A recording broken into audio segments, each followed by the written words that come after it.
तर राहुरी विधानसभा निवडणुकीच्या प्रचार तोफाही काल थंडावल्यात।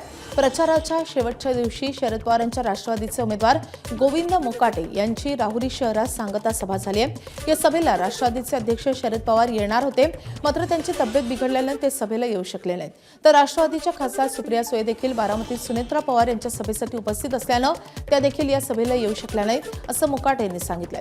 तसंच प्राजक्त तनपुरेंनी आपली भूमिका स्पष्ट केली नाही, त्यावरही त्यांनी भाष्य केलंय।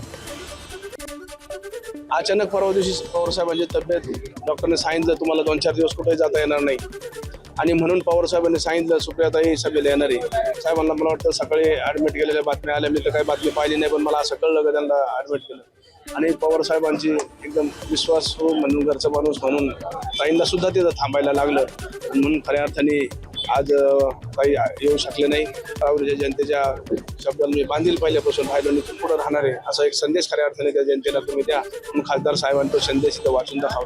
प्राजक्त तनपुरे 200% म्हणजे पूर्ण ताकदीनुसार माझ्यासोबतच आहेत, याच्यात 1% बी शंका नाही। त्यांनी या निवडणुकीतून का एक्झिट घेतली हे मला अजून काही कळलं नाही। मी त्यांच्याबरोबर ज्यावेळी चर्चा करेन त्यावेळी मला मी ते सांगा। मी गेली 10-15 दिवसापासून नगर पाथर्डी राहुरीचा पूर्ण भाग खऱ्या अर्थाने मला प्रत्येक गावात जायला मिळालं आणि लोकांचा असा मला अनुभव आला, मला निवडून येण्यात 1% काही कसर राहिली नाही, मी 200% निवडून येणार। एबीपी माझा, उघडा डोळे बघा नीट।